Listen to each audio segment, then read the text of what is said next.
আমরা অনেকেই জানি না যে এই যে বিকলাঙ্গ বাচ্চা হওয়ার জন্যে বা অটিস্টিক বেবি হওয়ার জন্যে বাবা মা উভয়ের কোনো রোগ বা ইনসুলিন রেজিস্ট্যান্স থাকলে এটা সম্ভাবনা অনেক বেড়ে যায়। যদি বাবা মা উভয়ে যদি তার ভিটামিন ডি ভালো থাকে, হোমায়ার ভালো থাকে, ইনসুলিন রেজিস্ট্যান্স না থাকে, দুজনের যদি অপটিমাল ভালো হেলথ থাকে, তাহলে একটা মানে ভেরি রেয়ারলি যে একটা অটিস্টিক বেবি হতে পারে। You understand? তার মানে এই যে একটা মেয়ে, একটা বাচ্চা যদি এরকম বিকলাঙ্গ হয়, ওই মেয়েটার জীবন শেষ। সে কোথাও যেতে পারে না, এই বাচ্চা থেকে কোথাও যেতে পারে না। এই বাচ্চা বড় হয়, বাচ্চার তো একমাত্র মাই হচ্ছে তার বন্ধু, কারণ ওই বাচ্চার সঙ্গে কোনো বন্ধু নাই, কিছু নাই। বাচ্চা যদি মেয়ে হয় ওর বিয়ে হবে না, বাচ্চা যদি ছেলে হয় তাহলে বিয়ে করাতে পারবে না, মা ওই বাচ্চা কিচ্ছু করতে পারবে না। একটা বাচ্চা মানে তার একটা মেয়ের জীবন ধ্বংস করার জন্য, একটা মায়ের জীবন শেষ করে ফেলানোর জন্য এরকম একটা বাচ্চাই যথেষ্ট।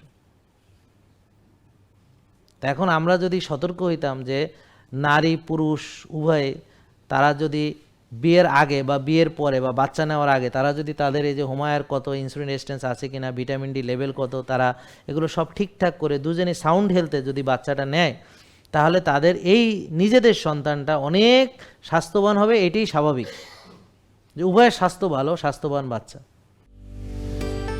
জেকে লাইফস্টাইল, ওষুধ মুক্ত সুস্থ জীবন।